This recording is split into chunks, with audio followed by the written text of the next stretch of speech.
I just want people to see how ridiculous this is. Despite its name, Fang was an ordinary small town in a northern province of Chiang Mai, situated on the banks of a river. It made a convenient stopover for river traders and passengers throughout most of the year. A few barges, rafts, and sometimes even a large sailboat could usually be found moored at Fang. But all that was long ago, before the creation of the Trial of Champions. Now, once a year, the river is crowned with boats as people arrive from hundreds of miles around, hoping to witness the breaking of an ancient tradition and see a victory. It's not Warwick Davis, you dickhead. Champions. Right, so this is Eddy Marsan, right? Eddy Marsan is an actor, right? And what this is him reading what we used to do for games before computers were made. Oh, actually, no. Computers existed, but basically not everyone could afford them. And what young Rich used to do to occupy his time, I used to play these games called fighting fantasy games. Now, fighting fantasy was a series of books where basically it was like a Dungeons and Dragons kind of setting, but you used to have to play you could play by yourself. You didn't need a dungeon master. The book was the dungeon master. And all you needed was 2 dice, which you could take out of Monopoly or whatever shitboard game your family had bought for Christmas, and a pencil, and that was it. And you could basically, play these books by yourself, and it was like choose your own adventure, right? Now, I love these books. I remember, I think my first was the Warlock of Firetop Mountain when it came out, but when it got the 3rd edition or whatever, because I think it came out in 82, which is before even my time. So I think I got mine in I don't know, it must have been like 87, 88. I think I got my first one. But then, and they'd already got 19 books in the series by then. And so anyway, these were very early, these are very early game design progenitors. They're super interesting to go back and look at. Some of them are still really, really quite sophisticated and interesting to this day. One of the guys who created them, Ian Livingston, he was just awarded a knighthood last year. So they're fantastic. I have a complete set of these books. Which is in storage, and over there I have a ton of the rare ones. That they made other ones that weren't set in the Fighting Fantasy universe. They had a short-lived magazine called, I think it was The Dragon or something. I've got that down there. Anyway, I've got every episode of that sealed.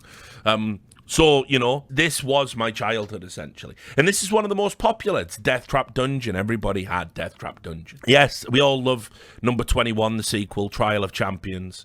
But Death Trap Dungeon was the entry. This has been made into games, I think, IDOS, I want to say, made a terrible version of Death Trap Dungeon. There's been loads of interpretations about it anyway. And so I had to laugh at this because I saw this on Steam. It was in a Steam sale. And I've got the books. I've got the books on Steam. They made some of the books like House of Hell that shit me up as a kid. They put them on Steam, right? And so when I saw it was Eddy fucking Marsan reading one, I was like, there's no way. Because let's be real. You tell me what's more humiliating when you've watched this. Eddy Marsan saying things like, the orc hits you for 2 damage, right? Over and over again. Or the scene from Tyrannosaur when he pisses on what's-her-face, who won the Oscar for the movie about the Queen. Or fucking a pig in Guy Ritchie's last movie. Or Filth, where he plays a cuckolded loser. The fact that fucking Eddy Marsan is reading this is too much. So anyway, I'm just going to play through this. I used to have this memorized. Out of all the pathetic life skills, I used to have the path through this memorized in my brain. But I doubt I do anymore. But let's see. I know you've got to go to the statue, prize out the gem, and fight off the bird super early, or you're already in a failed state. So let's hope I get there. Tell me more, Eddy. On the 1st of May each year, warriors and heroes come to Fang to face the test of their lives. Survival is unlikely, yet many take the risk, for the prize is great. a purse of 10,000 gold pieces, and the freedom of Chiang Mai forever. But to become champion is no easy task. Some years ago, a powerful baron of Fang called Sukhumvit decided to bring attention to his town by creating the ultimate contest. With the help of the townspeople, he constructed a labyrinth deep in the hillside behind Fang, from which there was only one exit. The labyrinth was filled with all kinds of deadly tricks and traps and loathsome monsters. Sukhumvit had designed it in meticulous detail, so that anybody hoping to face its challenge would have to use their wits as well as weapon skill. When he was finally satisfied that all was complete, he put his labyrinth to the test. He picked 10 of his finest guards, and fully armed, they marched into the labyrinth. They were never seen again. The tale of the ill-fated guard soon spread throughout the land, and it was then that Sukhumvit announced the first trial of champions. Messengers and news sheets carried his challenge, 10,000 gold pieces and freedom of Chiang Mai forever to any person surviving the perils of the labyrinth of Fang. The first year, 17 brave warriors attempted the walk, as it later became known. Not one reappeared. As the years passed and the trial of champions continued, it attracted more and more challengers and spectators. Fang prospered and would prepare itself months in advance for the spectacle it hosted each May. The town would be decorated, tents erected, dining halls built, musicians, dancers, fire eaters, illusionists. I reckon he was a really big fan of the book, Mosifer, and he memorized it as a child. Registered from hopeful individuals intent on making the walk. The last week of April found the people of Fang and its visitors in wild celebration. Everybody sang, danced, and laughed until the day broke on the 1st of May, when the town thronged to the gates of the labyrinth to watch the first challenger of the year step forward to face the trial of champions. Having seen one of Sukhumvit's challenges nailed to even the tree, with different lighting, don't worry, it wasn't. This year not a different you will take. attempt the walk. For the last 5 years, you have been attracted to it not for the rewards, but for the simple fact that nobody has ever yet emerged victorious from the labyrinth. You intend to make this the year in which a champion is crowned. 100%. Gathering up a few belongings, you set off immediately. 2 days' walk takes you west to the coast, where you enter the cursed port Black Sand. Wasting no time in that city of thieves, you buy your passage on a small boat sailing north to where the river Coke meets the sea. And from there you raft upriver for 4 days. He calls it the River Coke. Until it's spelled finally K-O-K. you arrive. I've called it the River Fang. Cock my entire life, by the way. So the trial Now begins then, in Eddy. 3 days' time, and the town is in an almost hysterical mood of excitement. You register your entry with the officials and are given a violet scarf to tie around your arm, informing everyone of your status. For 3 days, you enjoy Fang's greatest it's like hospitality. being back at the CS:GO You're major. treated like a demigod. Fury or a During blip. the long merriment, you almost forget your purpose in Fang. But the evening before the trial, the magnitude of the task ahead begins to dominate your thoughts. Later, you are taken to a special guest house and are shown your room. There is a splendid 4-poster bed with satin sheets to help you rest. But there is little time left for sleep. Uh-oh. What do I do, Eddie? Just before dawn, a trumpet call awakens you from vivid dreams of flaming pits and giant black spiders. Minutes later, there is a knock on your door, and a man's Fucking voice hell. rings out saying, Actually "Your turned challenge round. begins soon. Please be ready that to get you? leave in 10 minutes." You climb out of bed, walk over to the You window couldn't, and Eddie. open the shutters. Already people are thronging the streets, moving quietly through the morning mist.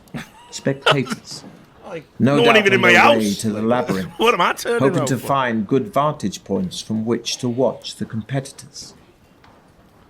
Walking over to a wooden table on which your trusty sword and shield lie, you pick them up and cut the air with a mighty sweep, wondering which beasts your sword's sharp edge may soon have to meet. You open the door into the corridor, and a small man greets you with a low bow as you emerge from your bedroom. "Please follow me," he says.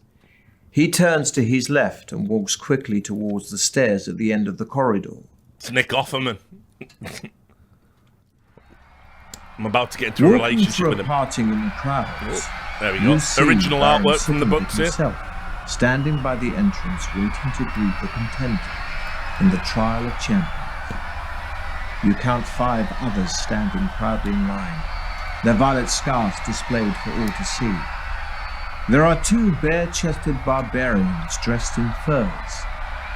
They stand completely motionless, legs straight and slightly apart, arms thrust forward to rest on the hilts of their long, double-headed battle axes. A sleek elven woman with golden hair and feline green eyes is adjusting the crossbelt of daggers wrapped around her leather tunic. Of the 2 remaining men, one is covered from head to foot in iron plate armor, with a plumed helmet and a crested shield. He's dead. The other is cloaked in black robes. Only You fight his dark him eyes showing if you go a through the certain way. scales of his black Throws a scarf. ninja star at you. Long knives, a wire garrote, and other silent death weapons hang from his belt. The 5 contenders acknowledge your arrival with almost imperceptible nods of the head, and you turn to face the exultant crowd for the last time. Suddenly, a hush falls over the crowd as Baron Succumbit steps forward, holding 6 bamboo sticks.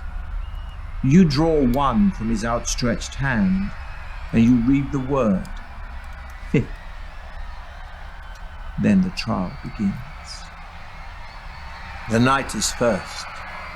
He salutes the crowd before disappearing into the tunnel, Dead. and is followed half an hour later by the elf. Next goes a barbarian, and then the dark assassin. Next, it's your turn. But before embarking on your adventure, we must first determine your own strengths and weaknesses. Better add. This is where you win or lose the in your game, by the way, possession, guys. A sword, Like, you a actually shield, win or lose. and You a really win or backpack lose for here. carrying Like, provisions for the you trip. have to roll up your stats. You have been preparing for your quest by training yourself in swordplay and exercising vigorously. To see Known how for that. effective your preparations have been, dice will be rolled to determine your skill, stamina, and luck scores. Or, if you wish to begin your adventure immediately, you can choose between 3 ready-made adventurers. No, that's cheating, Eddie. We don't cheat round here. Let's do the rolls. Give me the side First, we'll roll for your initial level of skill. eye. Right, this is the This important one. reflects your sword skill and fighting expertise. If you and will be if you roll a determined by 1 here, rolling one die it's over, and guys. adding 6. No, that's perfect. Ace that one. We'll roll for your initial stamina, which represents your strength. So the higher your stamina score, the longer you will survive. This will be determined by rolling 2 dice and adding 12. Roll them. Not great. Next, we'll roll for your initial luck, which represents how lucky an adventurer you are. Luck and magic are facts of life in the fantasy world you're about to explore. This is determined by rolling 1 die and adding 6. Fucking typical. Esports. No luck. Can't be asked. You may also take Fuck my face. a magical potion with you. Yeah, but you shouldn't really be using luck. But you will have to fight over and over and over and over again. But I do have high skill. Before you begin your quest, You are given enough provisions for 10 meals. Delicious. When you eat a meal, your stamina score will increase by 4 points. But don't forget, your stamina can never exceed the initial amounts you've just set. Yeah. You have a long way to go, so use your provisions wisely. All right, mate. I want to use the original battle system rules. You are playing using the traditional battle system from the original Death Trap Dungeon book. That's what we need. Let's go, Eddie. Now it is your turn to salute the crowd.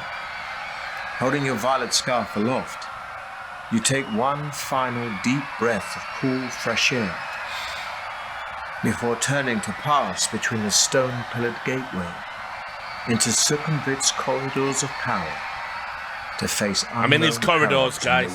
I'm in Succumvit's corridors. Death Trap Dungeon. Right, let's do it.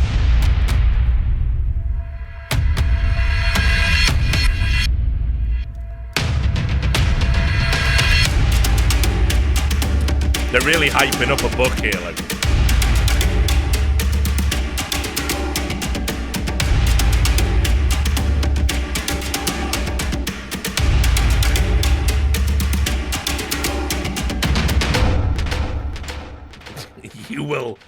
You will never have excitement like this. Oh, the clamour of the excited spectators gradually fades behind you as you venture deep into the gloom of the cavern.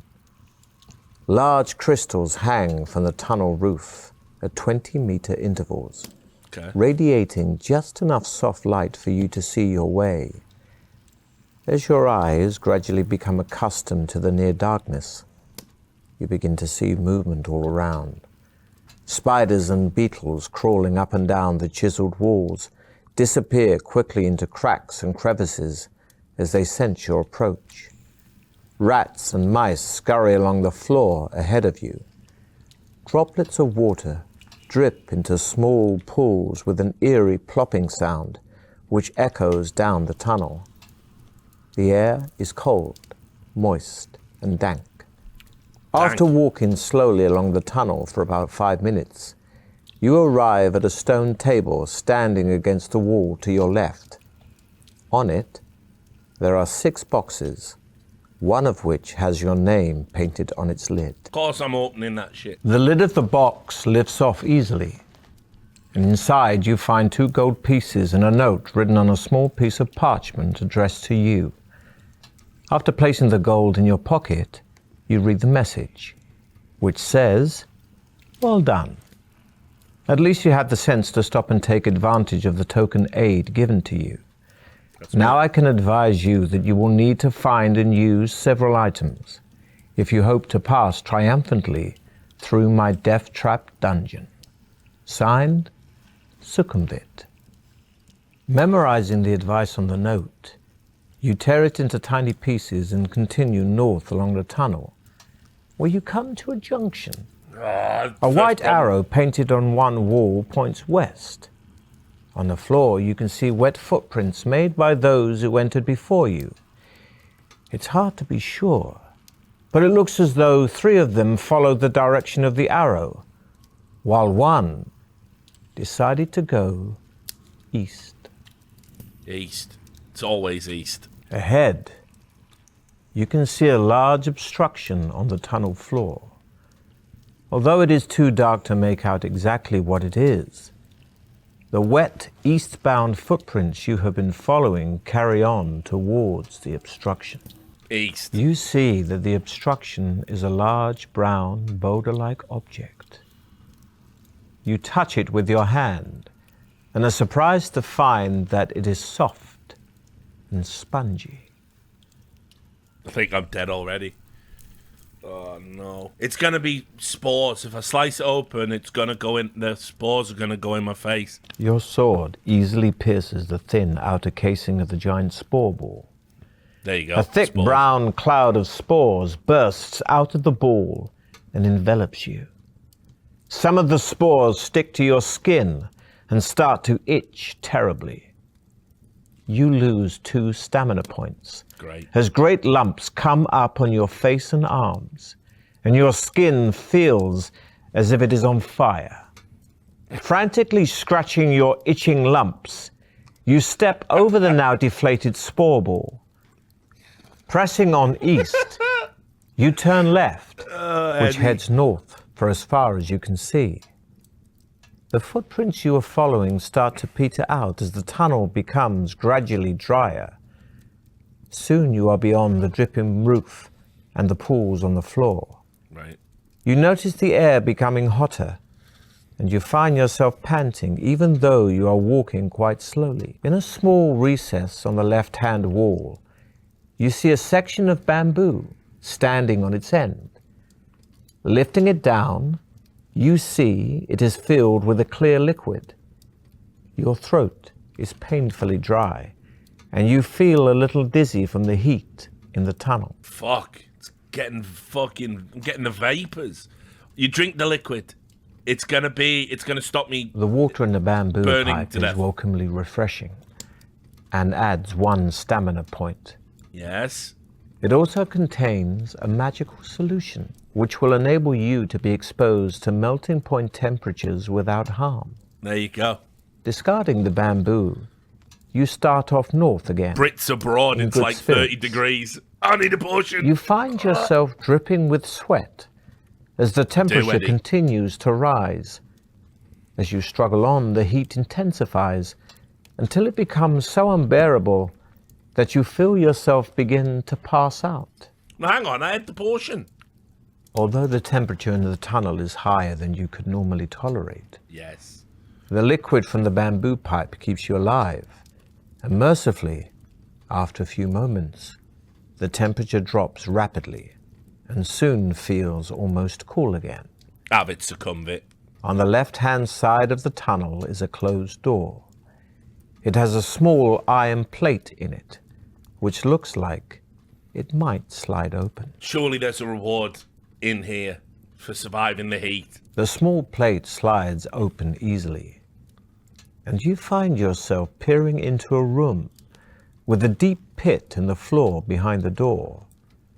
On the opposite wall, there is a coil of rope hanging on one of 2 iron hooks. You always need rope in an adventure game. But what if it's a fucking trap? What if I get in there and then the plate closes and then it starts to and I'm gonna get Indiana Jones like? But you definitely need rope. I'm going for the rope. The door swings open into the room, and you step back and jump over the pit. You put the rope in your backpack and jump back over the pit to leave the room and head north. Booyah.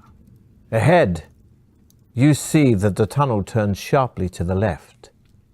You turn a corner and almost bump straight into 2 fierce-looking orcs, armed with morning stars and wearing Come and get it, leather you armor. slags! You are totally unprepared for them and struggle to ready your weapons.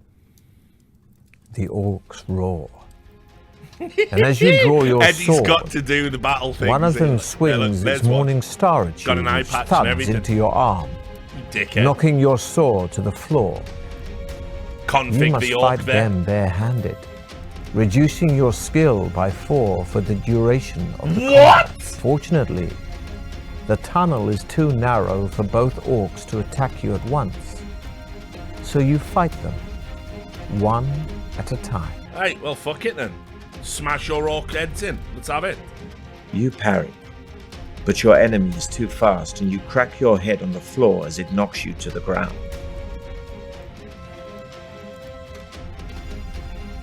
You hurl yourself at your enemy, Have it, fists cunt. flailing, Fists! and land a stunning blow. I've got a sword. You drop to the ground, sweeping away the orc's legs. Its head hits the ground hard with a sickening Broke his crunch. ankle. Now you're crying. Orcs made a twit longer. See you, dickhead. See you, dickhead. You duck under the orc's morning star, grab it, and ram its head hard into the wall. The first orc slumps lifeless to the floor, so you turn your attention to the other. Right, second orc's just having it. You hurl yourself at your enemy, fists flailing, and land a stunning blow. I've really got to start using the sword, Eddie. You drop to the ground, sweeping away the orc's legs. Its head hits the ground hard with a sickening crunch. Dead. Dead now, of course. Your fists are sore from the fight, but you pick up your sword. Oh, right. They knocked the sword out my hand. Yeah, that's why. I did have to... I bare knuckle boxed them. Inside one of the orc's pockets, you find one gold piece and a hollow wooden tube. You put your findings in your backpack. Don't spend it in one shop, like. West. As you walk along, droplets of water again start falling from the tunnel ceiling. Heading west, you see wet footprints made by the same boots that you followed earlier. They lead to a closed iron door in the right-hand wall of the tunnel, but do not seem to go any further. This is a tough one. The door opens into a large chamber, where you are shocked to see one of your rivals. He's been murked. Who has obviously met a sudden gory death. Right through the asshole. One of the barbarians. A spike went right through his asshole. He is impaled on several long iron spikes that are fixed to a frame. Oh, right which has through the sprung hoop. out of the Nightmare. floor. A lot of debris litters the floor, concealing a hidden tripwire, which he must have stepped on, releasing the spiked frame. In the far wall is an alcove, in which you can see a silver goblet standing on a small wooden table. The pouch on the barbarian's belt is empty, apart from some strange-looking dried meat wrapped in a cloth. Be having that. It's the only choice. Eat it. No, I've got 10 provisions. I don't even think there's anything in here. I don't think that goblet does shit. I'm out. Fuck you. The passage soon leads to a junction, where you notice more footprints on the floor, possibly as many as 3 pairs, heading north from the south passage. You decide to follow them to where the passage opens out into a wide cavern, which is darker, but much drier. Ahead, you see the footprints gradually fade, then disappear. There is a large idol in the center of the cavern. Here we go. I need that. 6 meters high. In its head are jeweled eyes, each as big as your fist. You can't win without that eye. On either side of the idol stand 2 giant stuffed, bird-like creatures. This is the thing, though. Do I have to choose which one? Because one has gas in it or something. The idol is very smooth. Nightmare. And will be difficult to climb. I've got rope, mate. But the rope you found earlier will help here, and you make it into a lasso. You whirl the rope above your head and throw it up at the idol, smiling happily as it lands around its neck. You then tighten the noose and start to climb, hauling yourself up the rope. You are soon at the top of the idol, sitting on the bridge of its nose and holding on to the rope. Yep. You draw your sword and wonder which jeweled eye to prize out first. You fucker. Left. As you touch the idol's emerald eye, you hear a creaking sound below you. That's all right. Birds come alive. Gotta fight the birds. You are shocked to see the 2 stuffed birds flying off. That's fine. Gotta fight Their wings flap in jerky movements, but they are soon above you and look set to attack. That's all right. I've got my sword this time. You'll fight the flying guardians one at a time, but reduce your skill by 2 during this combat because of your restricted position. This is bullshit, Eddie, and you know it. What a dog shit fucking dungeon master you are, like. Wrecking me like this. Oh, it doesn't matter anyway. You're able to grab the wing of the guardian and send it crashing into the idol. Like. It recovers, but you took some of its stamina.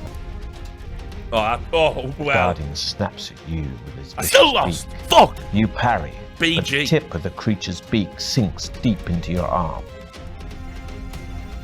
You quickly eat some provisions, increasing your stamina by 4 points. The guardian snaps at you with its vicious beak, but you're able to smash the hilt of your sword into its outstretched neck. That's what happens when you touch my Gregs. Oh, another, see? Coming at you with its razor-sharp talons, you're able to swipe your sword, partially removing one of the Guardian's toes. Fucking hell, bit specific. You're able to grab the wing of the Guardian and send it crashing into the idol. It recovers, but you took some of its stamina. The crumpled form of the first flying Guardian falls crashing to the floor. So you ready yourself to take on the second. I'm too good. The Guardian snaps at you with its vicious beak. I'm too good. Your final swipe dispatches the second flying Guardian.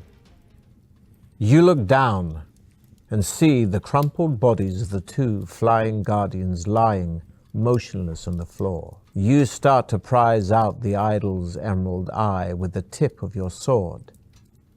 At last it comes free, and you are surprised by its weight when it falls into your hand.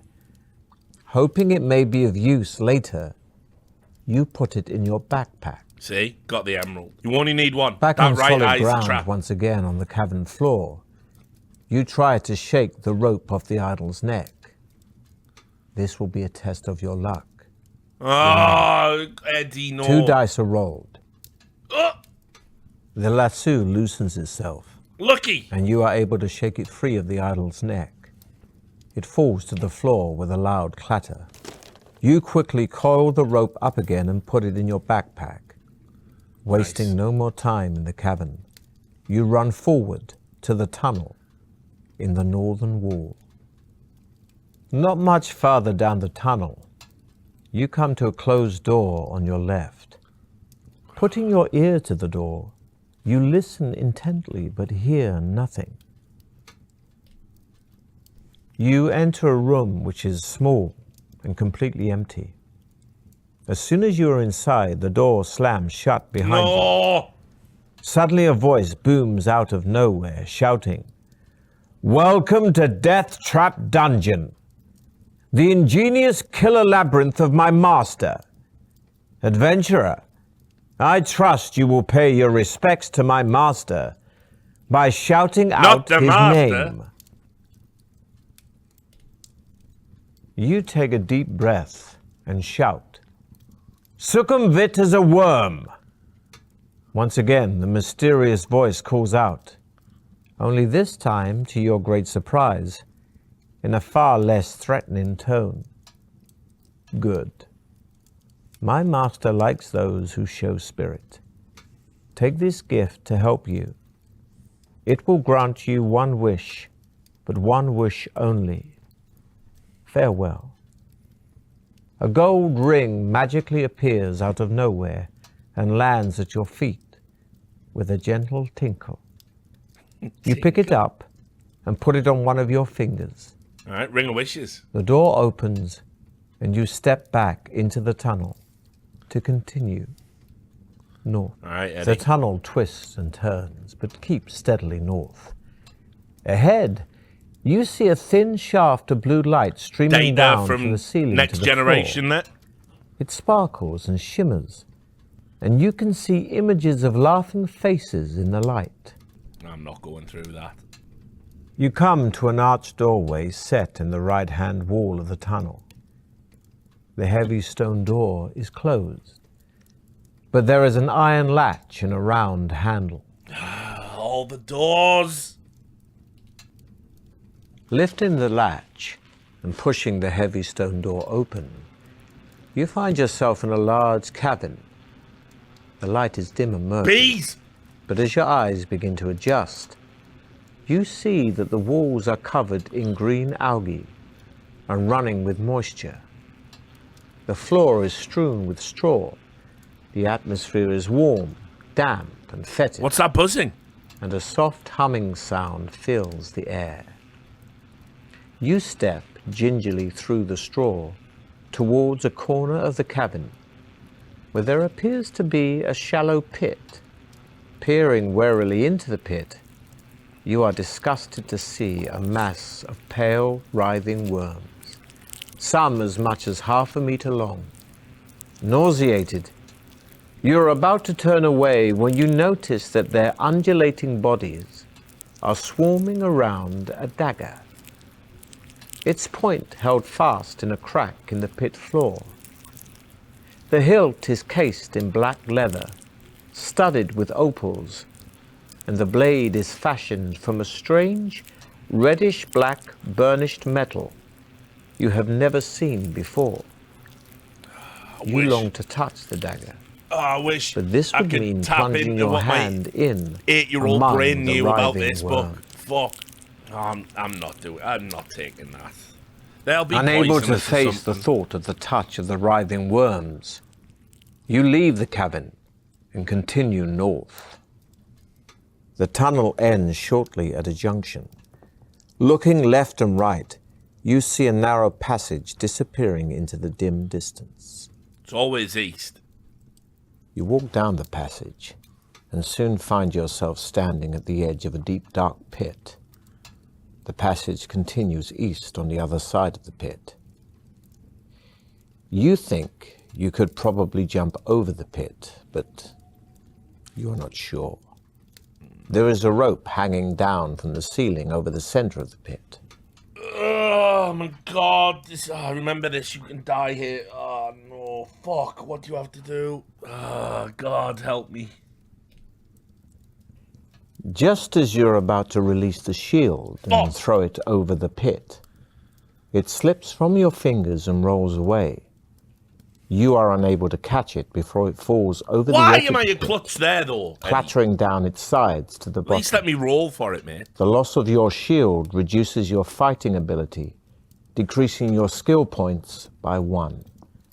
Fuck. Cursing your own clumsiness, you step forward, leap across the pit, and land safely on the other side. Wicked. You waste no time, but head off, east. The tunnel makes a sudden left turn and continues north, as far as you can see. You soon arrive at a closed wooden door in the left-hand wall. All the doors. The door opens into a large candlelit room filled with incredibly lifelike statues of knights and warriors. A There's a white-haired Medusa. old man, dressed in tattered Worse than a rags, Medusa. jumps out from behind one of the statues and starts to giggle. Though he looks like a fool, the sparkle in his eyes makes you think there is more to him. In a high-pitched voice, he says, "Oh, good! Another stone for my garden. He's doing the voice. I'm glad you have come to join your friends. Now, I'm a fair man, so I'll ask you a question. If you answer correctly, I'll let you Riddle. go free.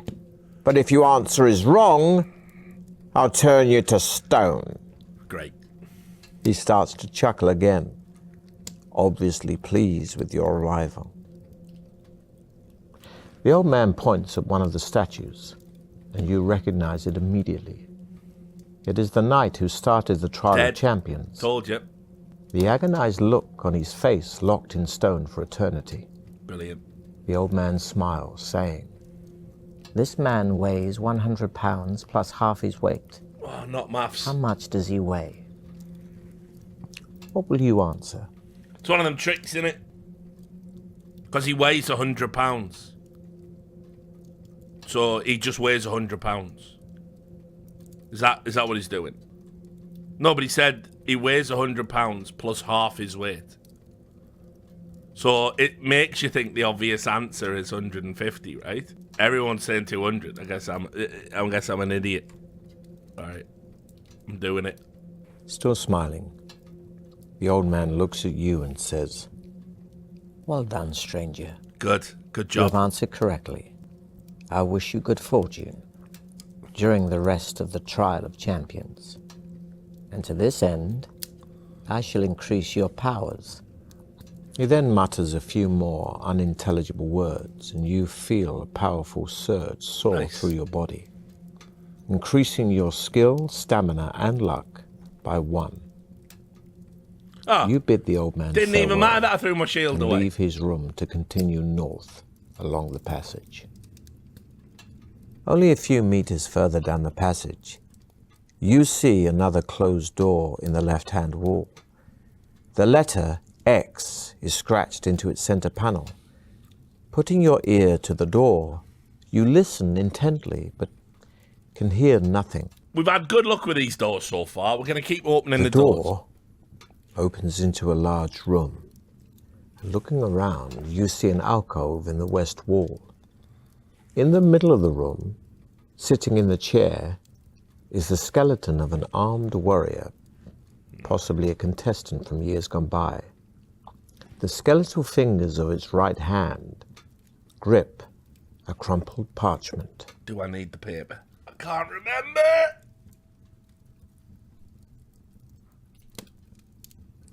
Touching the parchment has precisely the effect you had feared. The skeleton lurches forward. Oh, I don't mind that. And rising from its chair in a series of jerky movements, raises its sword to strike you. Lunging sideways, you draw your sword to defend yourself. Right, smash this skeleton's head in. You dodge to the side as the warrior swings its sword. You kick out, knocking its legs out from under it. Uh-oh. You run around the jerking skeleton, we still win. smashing your sword into its arm. The Another double skeleton six. is strong, but slow. Yep. You swing your sword, which smashes into its leg. Once again, you reach for the parchment. All right, what does it say? Only this time lying amidst a pile of broken bones. Unfolding it, you see a map of a room with a drawing of a hideous creature inside it. Beneath the monster is a rhyme, which reads, "Should you meet the manticore, of its tail beware. Shield yourself against the spikes flying through the air." And I've lost the game. You fold up the piece of I parchment forgot about that. and put it in your Without the backpack, shield, you can't kill the manticore. repeating Fuck! the rhyme over and over to yourself. Fuck! You walk across to the alcove. At the back of the alcove are some Think you steps do have to leading fight the down into a manticore as cellar. well. Nightmare! Cobwebs brush your face as you descend. The cellar ceiling is quite low, and the floor is strewn with debris. In the middle of the wall opposite you is an archway, which leads into another crystal-lit tunnel. There are large mushrooms growing on the debris to your right. I mean, I'm not eating magic mushrooms in a fucking dungeon called Death Trap Dungeon, am I? Like, The tunnel continues west for several hundred meters, finally ending at some steps leading up to a closed trap door. You climb the steps slowly, hearing muffled voices above you. In the dim light, you can see that the trap door is not locked. fuck it, just gotta go full fucking New York police officer on this You one. throw the trap door open Yeah. and run up the steps into a bright, lantern-lit room. Two goblins are sharpening their short swords in a Alright. stone set in the middle of the Goblin floor. stew coming up, not a You problem. catch them momentarily off guard, but they quickly recover and both rush forward to attack you. A point of note here. What's up, Eddie? Because of the shape of the room, both goblins will have a separate attack on you each attack round. However, here your attack will only be effective on one of the goblins.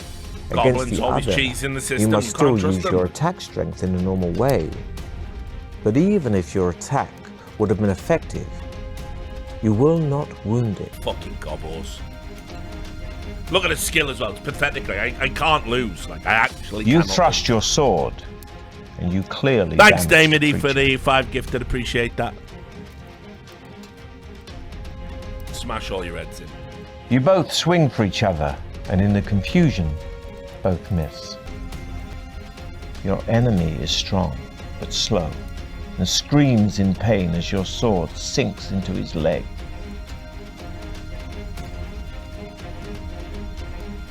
You hurl yourself at your enemy, fists flailing, and land a stunning blow. You thrust your sword, and you clearly damage the creature. Right. That was a Your waste of enemy is everyone's strong, time, but Goblin. slow, and screams in pain as your sword sinks into his leg. Triumphant in one of your toughest battles to date, you see that Not the really, only Eddie. furniture in the goblin's room is a table, two Yes. chairs, Yes. and a cupboard on the wall. Right. There are two closed doors, one in the west wall and the other in the north wall. I'm looking in the cupboard. Like, I'm definitely having a look in the cupboard. What's in the, The cupboard? cupboard contains a wooden mallet and 10 iron spikes, Perfect. which you put in your backpack while wondering which door to open. You never go west. The door opens into Why another you tunnel, grinning, you cheeky little which chappy? rises gently into the distance. Right. After walking uphill for a while, the tunnel levels out, and you soon arrive at a door in the right-hand wall, to which a withered hand is nailed. Oh, what does the withered hand mean? Fuck. Oh, brain, dig it out. Withered hand, withered hand. Ah, no, the withered hand. It's bad. It's a witch or something. I'm not doing it, like. There is an open pipe in the right-hand wall, about a meter in diameter. It is too dark to see far down it. You shout into it and hear your voice echoing down the iron pipe until eventually the sound fades away. No, I'm not crawling down no pipe. I'm not laying pipe. There is a new branch in the tunnel on your left, and ahead you see two bodies lying on the floor. Uh-oh. You stop and peer down the new tunnel, but seeing no doors or creatures, you decide against walking down it. With your sword drawn, you walk over to the bodies of the two orc guards. Okay, stop. At least one of your rivals in the Trial of Champions must still be ahead of you. Yeah, A quick search of the bodies produces nothing, great. apart from a necklace of teeth I'll around the take neck of one of the orcs. Oh, is it a thing though? A curse necklace? I'm not putting that. Not. The tunnel soon ends at a junction. Standing there alone and wondering which way to go is one of your rivals. It is one of the barbarians. You call out to him, but at first he does not answer. He merely It's stares at Throm. you coldly, his hands firmly gripping his axe. You walk up to him and ask which way he is heading. He grunts his reply, saying that he is going west, and you may go with him if you wish. Yep, me and the barbarian are posseing up. Although you are slightly uneasy in each other's company, knowing that there can only be one winner in the Trial of Champions, you are both content to share in the benefits of a temporary alliance. And you begin to tell each other of your exploits so far, of the monsters and traps encountered and the dangers overcome. I killed some seagulls, homie. Walking What about you? along, you soon come to the edge of a wide pit. It is too deep and dark to see to the bottom. The barbarian suggests he lowers you to the bottom with his rope, saying he has a torch which he can light for you to use. Listen, you can this barbarian is a guy you can trust. You tie the rope around your waist and take hold of the lighted torch given to you by Throm, as your barbarian ally calls himself. Taking hold of the slack rope, Throm lowers you slowly over the edge of the pit and down into the dark depths below. You can see by the light of the torch that the sides of the pit are extremely smooth. You drop about 20 meters before hitting the bottom of the pit. There, you see another tunnel heading north, and you call up to Throm and tell him of your discovery.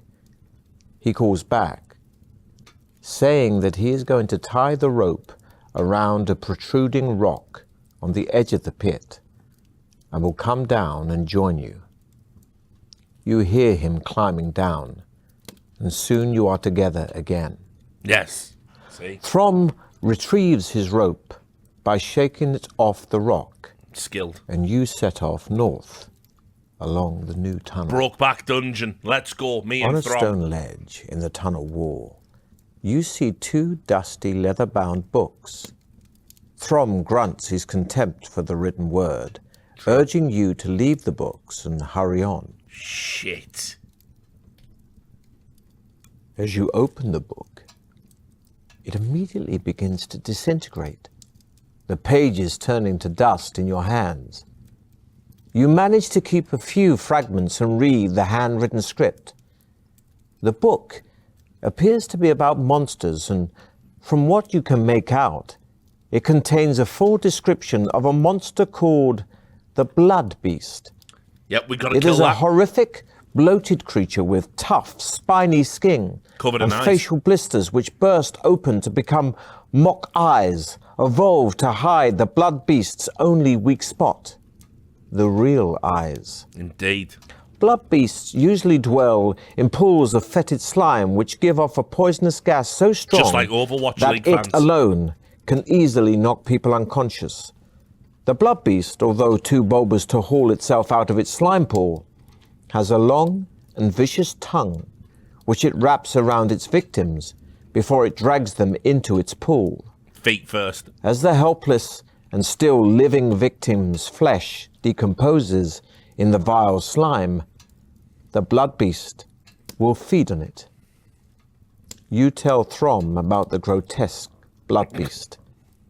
He merely shrugs his shoulders and tells you to get going. All right, let's do it. I'm not. The black book's bad. The There's a tunnel book in turns one sharply game to the right, where you open it and it just sucks you into a continuing east vortex. for as It far just as sucks you you can into the see. void like the end of Evil Dead. Throm stops and tells might you be to that. halt as well. He turns his head slowly from side to side, listening. I hear footsteps coming down the tunnel towards us, he whispers. Draw your sword. You both crouch down to hide in the shadows, and not a minute too soon. For a moment later, you see the silhouette of 2 armed guards. Throm jumps up and dashes Go on, forward, Throm. screaming a loud battle cry. They are 2 cave trolls.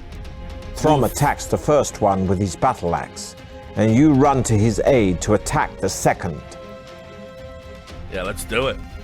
Uh-oh. The troll grabs you by the throat and manages to half choke you before you get a chance to push it off. All right. You hurl No! yourself at your enemy, Yes. fists flailing, Keep thinking I've and got 11 land skill. stunning blow. But I got it because I threw my shield away. But I'm back. I'm back in the game. I've got 12 again. You leap forward to grab the troll, It's a but he tie. sees you and pushes you aside. Neither of you are harmed.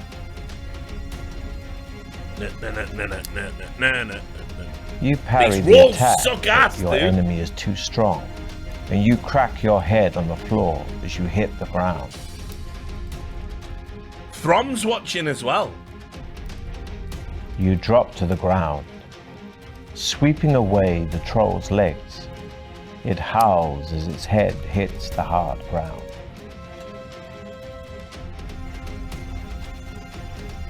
You drop to the ground, grab the creature, and ram its head hard into the wall. Should definitely be stabbing it more like. The troll takes a swing at your head. Thankfully, you duck just in time.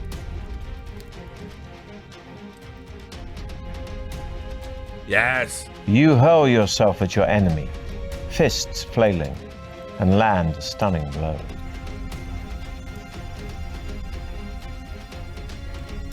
You leap forward to grab the troll, but he sees you and pushes you aside. Neither of you are harmed. You drop to the ground, Right, one more. sweeping away the troll's legs. It howls as its head hits the hard ground. Nice. You drop to the ground, grab the creature, and ram its head hard into the wall. You look to the left Troll slayer. and see Throm standing over the cave troll he has slain. Blood is pouring out from a deep cut in his shoulder, but it does not seem to worry him. You search the bodies of Gangster. the cave trolls, but find nothing apart from a bone ring on a leather cord hanging round the neck of one of them. The ring is engraved with a symbol which Throm recognizes. He explains that it must have belonged to druids of the north, and that an ancient talisman such as this will increase your powers if your body is able to accept it. Get that fucking ring on, I reckon. Level up. As soon as you put the ring on your finger, your whole body starts to shake. Uh-oh. We'll see how skillful you really are. Remember, a roll equal to or less than your skill score Well, I should be all right then, means homie. you've been skillful. I've got that 12. But a roll higher than your skill could end badly. Thanks, fighter. Your body continues to vibrate intensely, and you feel as if you're about to pass out. But your strength is great, and you manage to withstand the tremendous shock to your system. Nice. Finally, you calm down and begin to feel the ring's beneficial powers working on you and adding 3 stamina points. You see Throm looking at you anxiously, so you reassure him that you are fully recovered. He strides off east. I could have just had a and sandwich. You follow him eagerly. The tunnel leads into a damp cavern with a high ceiling and rock-strewn floor.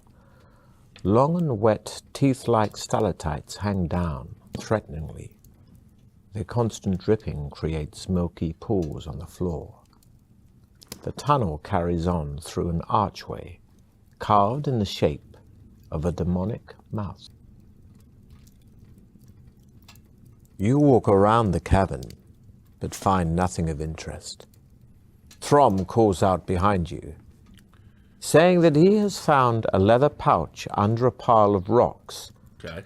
Opening the pouch, he laughs out loud as a tiny mouse runs through his fingers and scurries off into the crevice behind 2 boulders. Suddenly, you hear the sound of cracking rock above you and look up to see stalactites breaking off from the roof. No. Throm's booming laugh, which still echoes through the chamber, has made the stalactites vibrate and break off. Dickhead. You yell at Throm to run through the archway as the stalactites start to crash to the floor. This will be a test of your luck. Not luck. Oh, no. Running towards the archway, you stumble over a rock and lose your footing. Didn't even let me drink the potion. You land sprawled on the floor, and before you have time to get up again, a stalactite crashes down on top of you, its pointed tip piercing your leg, costing you 5 stamina points. 5? The stalactites continue to fall all around you, but you haven't enough strength to do more than crawl towards the archway. I'm gonna eat some sandwiches. Suddenly you feel an arm around your waist, picking you up. Throm. You realize, in your semi-conscious state, that Throm is carrying you. He lays you down in the safety of the tunnel and tends your wounds. You decide to eat some of your provisions to help regain your strength. Yep, good. And you also give 1 portion to Throm. He's earned it. In gratitude for his rescuing you.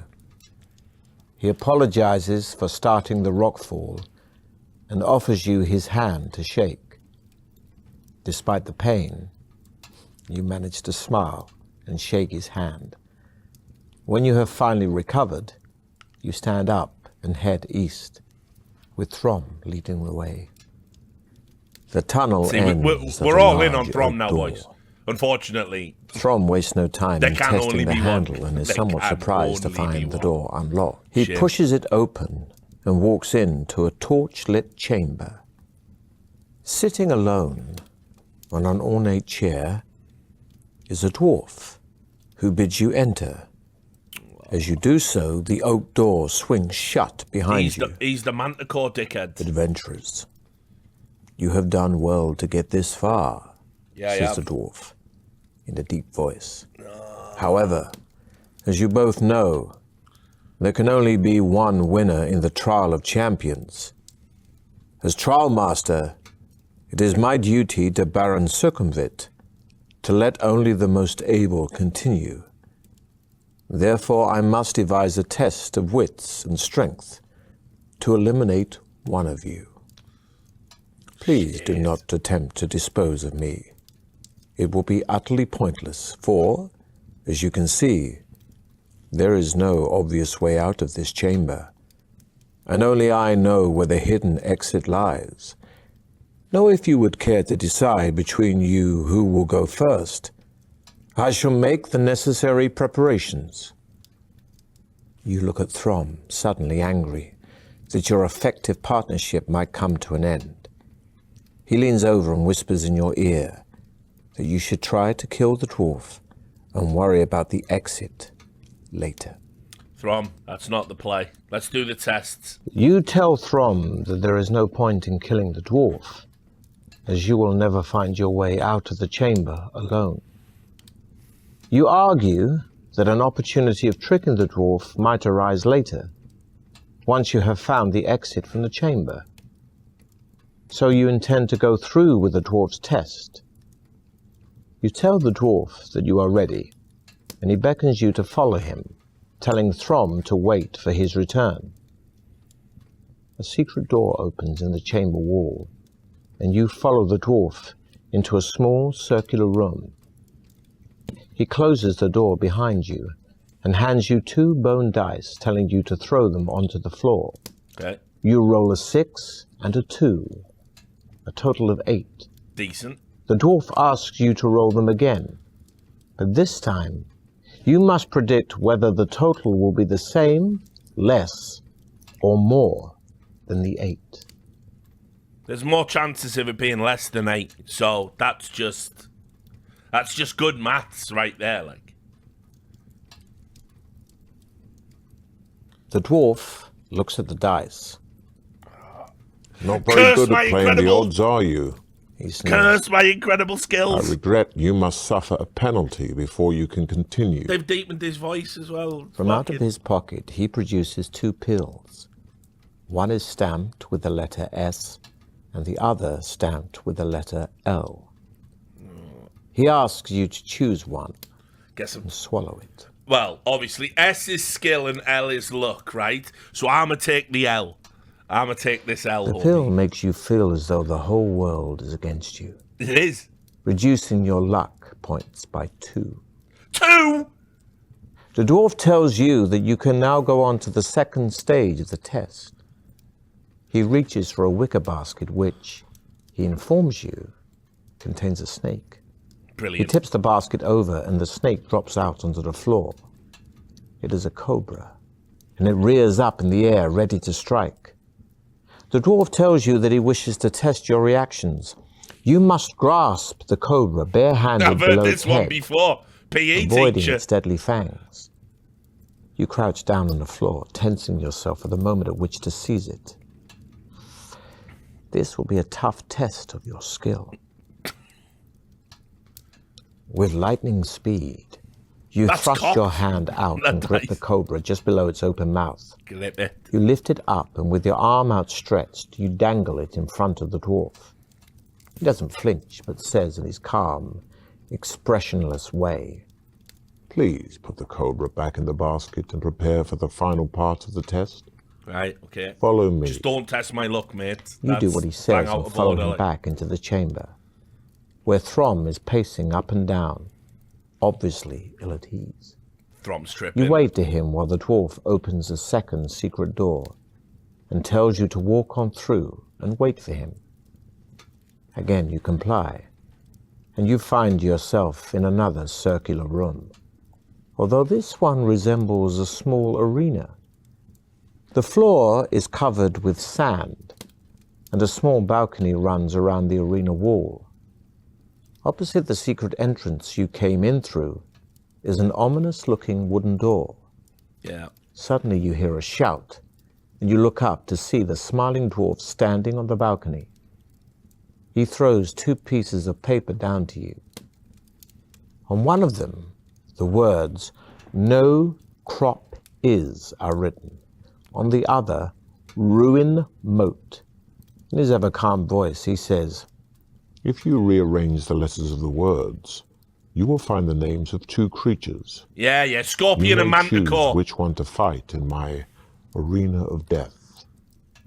Can you identify the creature by rearranging the letters? Definitely having no crop is. You call out to the dwarf, telling him to send in the scorpion because you are ready to Minotaur. fight.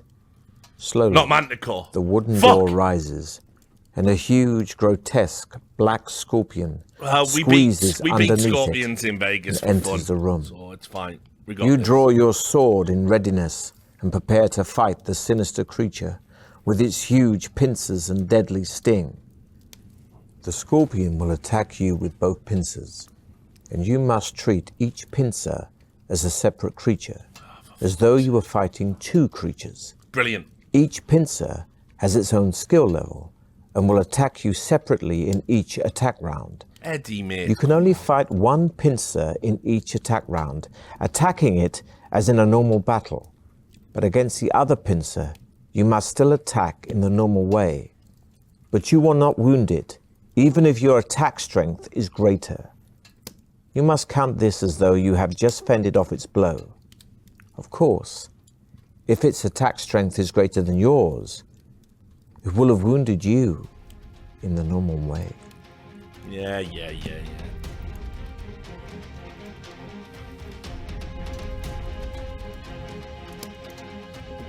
The scorpion swings its huge, venomous tail above its head. You step aside as it smashes into the floor, and you land an attack from the side.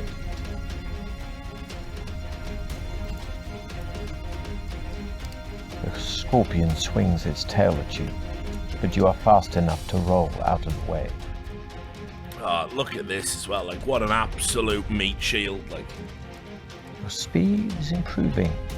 You run directly at the scorpion and slice at its pincer as you run by.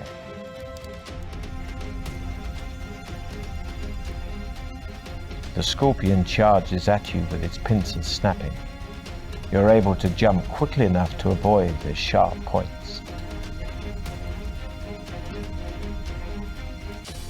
that's it. Keep The smashing its scorpion head in. takes a run at you.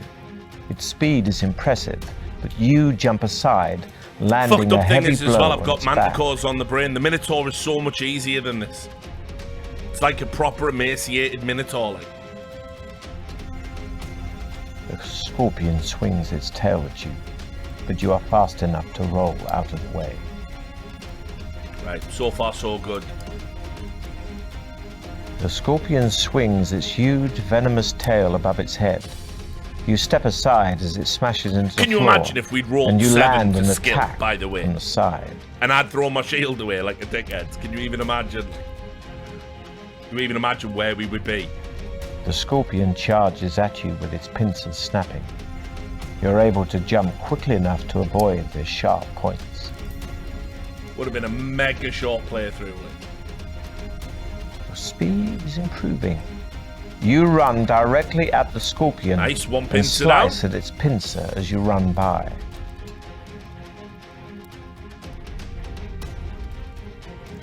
The scorpion takes a run at you. Its speed is impressive, but you jump aside, landing a heavy blow on its back. Right, 4 more rounds. The scorpion swings its huge, venomous tail above its head. You step aside as it smashes into the floor, and you land an attack from the side.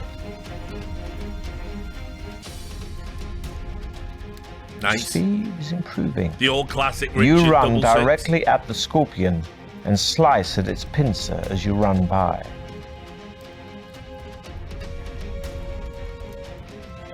Oh, these The rolls so scorpion big. takes a run at you. Its speed is impressive. The Dungeon but Master's you Nightmare. jump aside, landing a heavy blow on its back.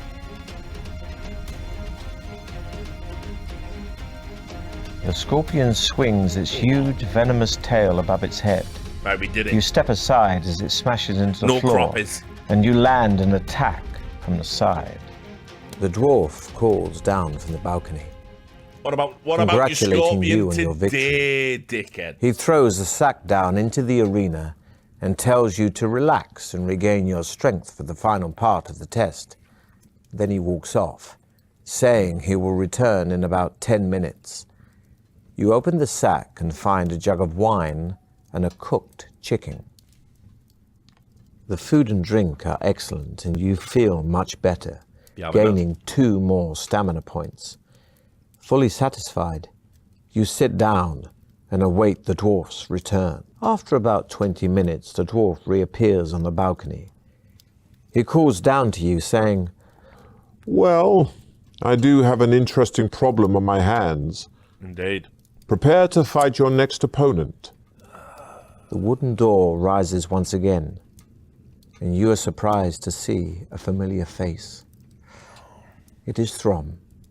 He is cut and badly bruised and doesn't seem to recognize you. He is clearly delirious as he staggers forward with his axe raised to attack you. The dwarf laughs and says, The cobra bit him, but he has the strength of an ox and managed to carry on, even though most men would have died.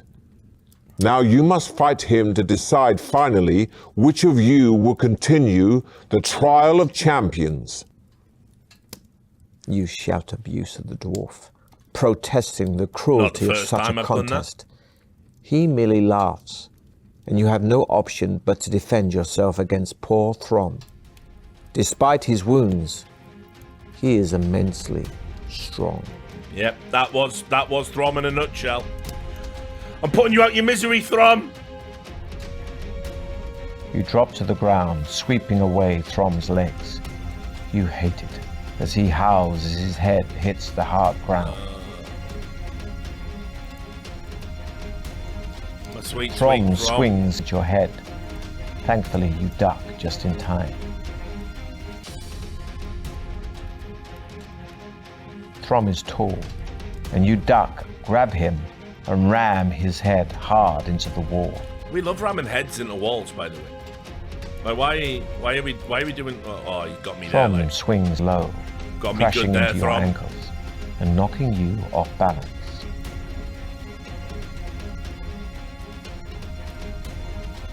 You hurl yourself at Throm, fists flailing, and land a stunning blow on his chin. You drop to the ground, sweeping away Throm's legs. You hate it as he howls as his head hits the hard ground.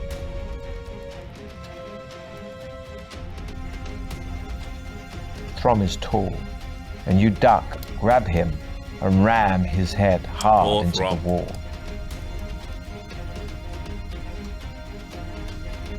No, Throm grabs you by the gets throat to dig in before the end. and manages to half choke you before you get a chance to push him off. Come on, Throm. Go.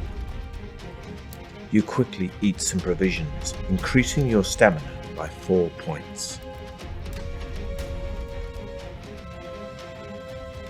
You hurl yourself at in Throm, a fitting, fists classic flailing, Richard Lewis and move. land a stunning blow on his chin. Exhausted by your long duel, you fall to your knees as you stare at Throm's still body. A bitter loathing for the dwarf fills your heart. Somehow, you will avenge Throm. Engulfed in your hatred, you do not notice the dwarf enter the arena until he is standing right in front of you, a loaded crossbow aimed at your chest. I know what you are thinking, He says calmly. but remember that only I know the way out of here. Get up. It's time for you to leave. Once on your feet, the dwarf indicates that you should walk ahead of him. Back in the chamber, he crosses over to the northern wall and pushes against one of its stones. A door-like section of the wall swings out, opening into another crystal-lit tunnel. With his crossbow still aimed at your chest, the dwarf smiles, saying, Good luck. The tunnel soon divides into two. Fuck's sake. You hear a buzzing sound coming from the western branch.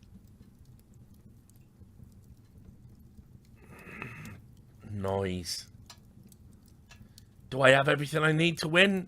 No shield still. Oh, no. No.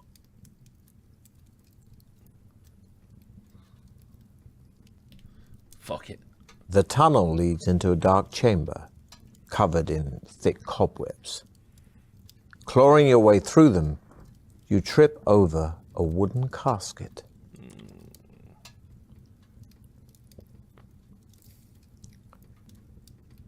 Look at this. Look, he's on a loop swallowing. Just listen to this for ASMR, dude. Listen.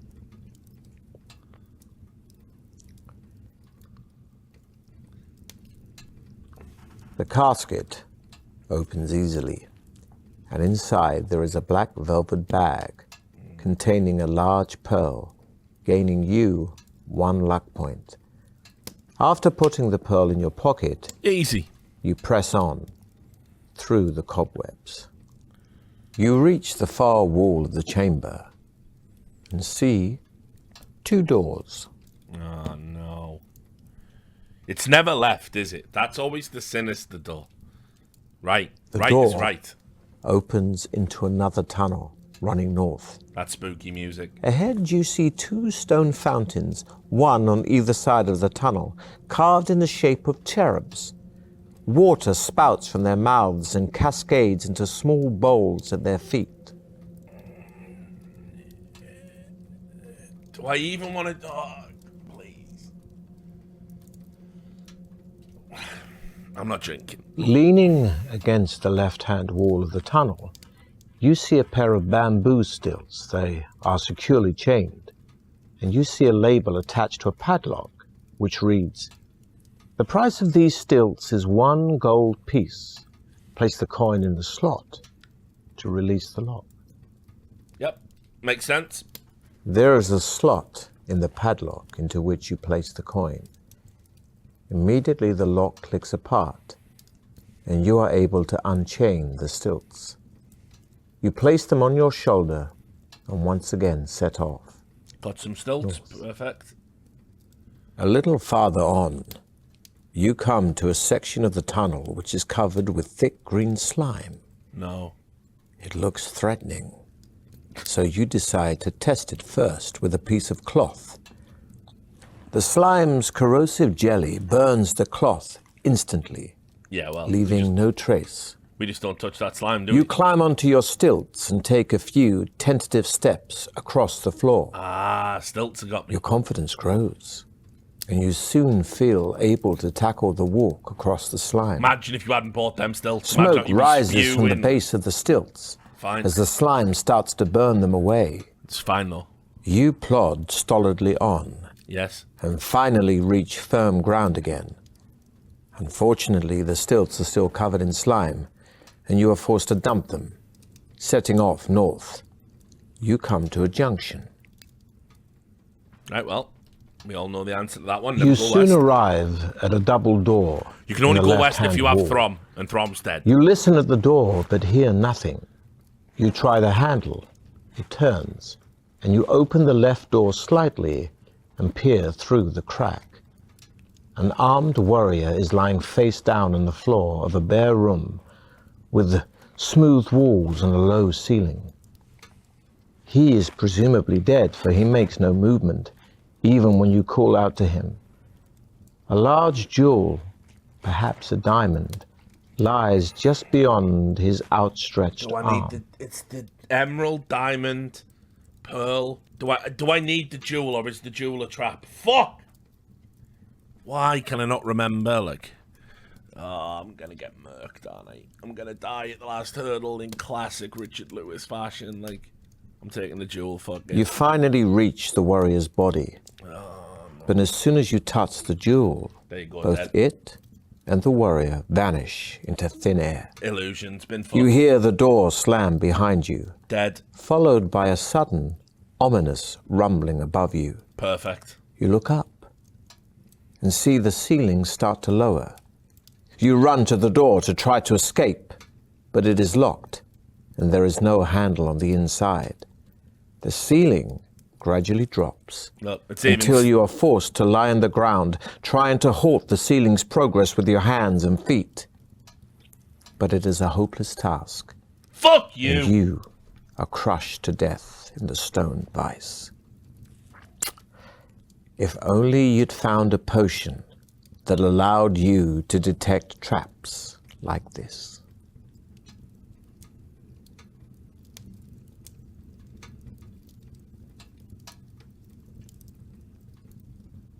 Wait, have I got an extra life?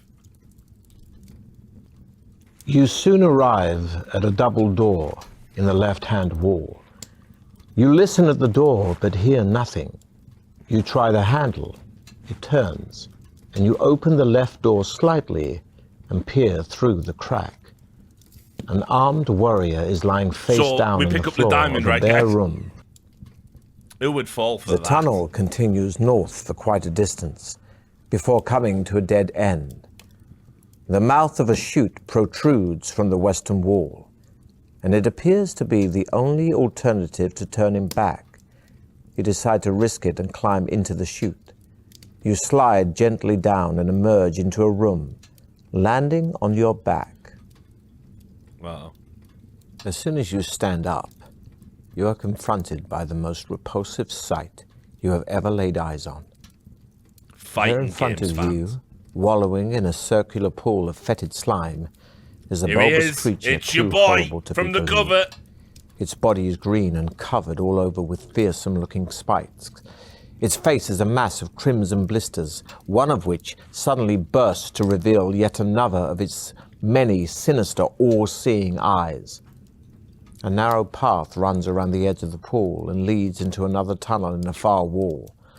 Remembering the description of the vile blood beast and the warning about the toxic gas rising from its pool, you cover your mouth with your sleeve and step forward with your sword drawn, wary of the blood beast's tongue.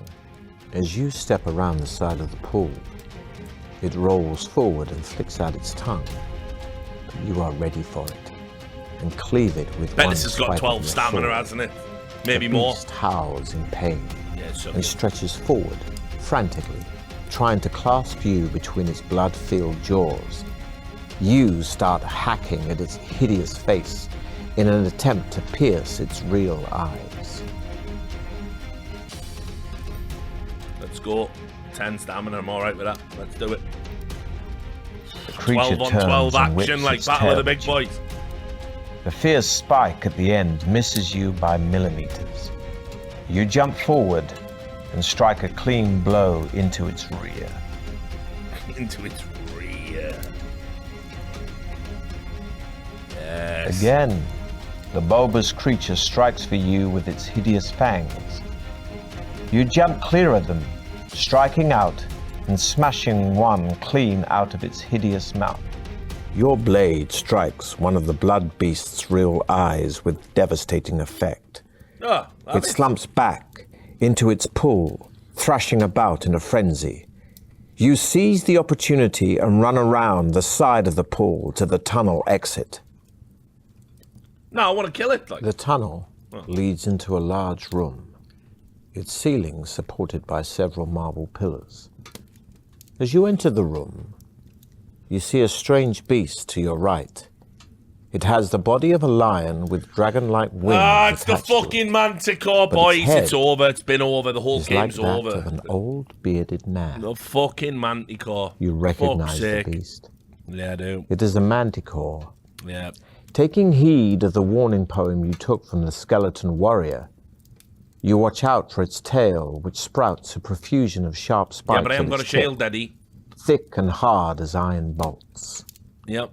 Knowing that the manticore will fire the spikes in its tail at you, you run for cover behind one of the pillars. Yep, I do. Before you reach it, a volley of spikes flies through the air, and one of them sinks into your arm, Dead. Of course. costing you 2 stamina points. Oh, that's alright. We tank and those. making you wish you still had a shield, Yeah, I know. I threw it down a pit, didn't You I? Like a waste no dickhead. time. Yeah, I know. and attack the manticore with your sword before it No, it's has alright. time I'm wrong. to We unleash can still more murk of it, its guys. deadly The music. spikes. The music's playing. It's fine. We can murk the manticore. The creature runs directly at you. Fuck's sake. You move too late, and the creature smashes you onto a wall, costing you valuable stamina. Yeah. You quickly eat some provisions, increasing your stamina by 4 points. You quickly change microphones. Right, let's go. The giant creature whips its spiked tail at you, firing more spikes. You duck and roll, quickly slicing a chunk from its tail, passing close to you.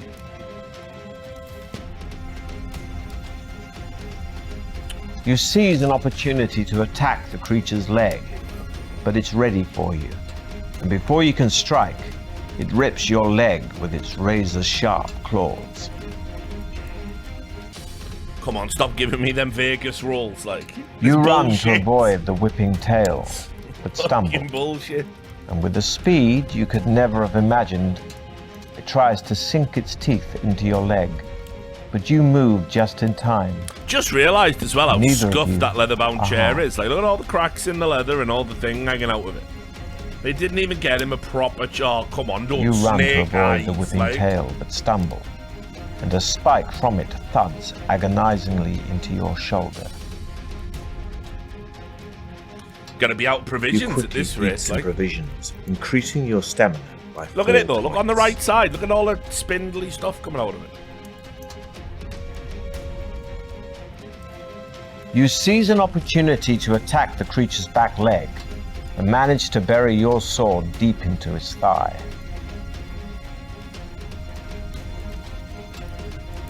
You Yes. lunge at the creature's stomach with your sword drawn. It tries to move, but you land a powerful blow.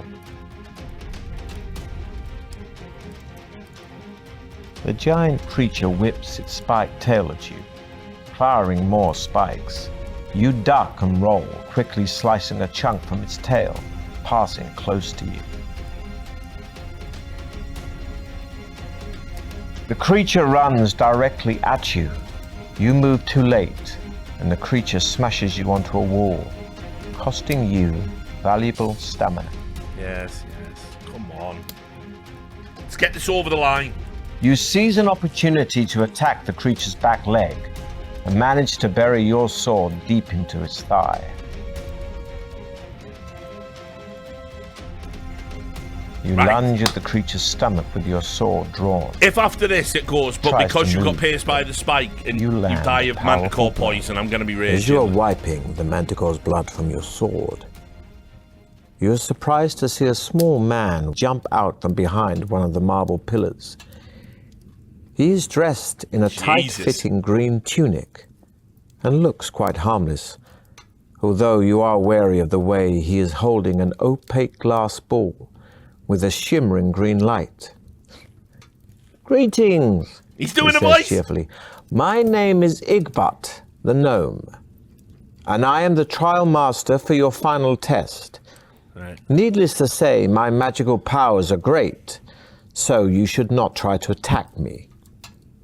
You may have learnt, during your quest, that gems play an essential part in the trial of champions. And I think I should have 3. The iron door Yeah. in front of you is the It's all victory over. exit, but there is only one way of opening it. 3 gems have to be put into the lock mechanism in the correct order. Fuck's sake. Each gem radiates a unique energy, I've got no. which will trigger the mechanism. All this time to If get you do gnomed at it the end. correctly, that is. But first, we need the correct gems. First, you will need an emerald. I've got that. But it's, The gnome smiles and says, it's academic, "You Eddie. truly are a great adventurer. Now, you will also need a sapphire." Yep. Don't have it, do I? The gnome shakes his head and says, You've I been am known. afraid that you have failed the trial of champions. Fuck me. Baron Circumvit's death-trap dungeon will keep its secrets for another year, as you will not be allowed to leave here. You are appointed my servant for the rest of your days to prepare and modify the dungeon for future contestants. Perhaps, in another life, you will succeed. Well, I got turned into a gnome sex slave, and all the save scumming in the world won't fix it because I needed a sapphire. Like, I really had to go west one time. The tunnel leads into a large room. No, Eddie, its I'm ceiling not. supported by several Eddie, it's marble over. pillars. It's over, Eddie.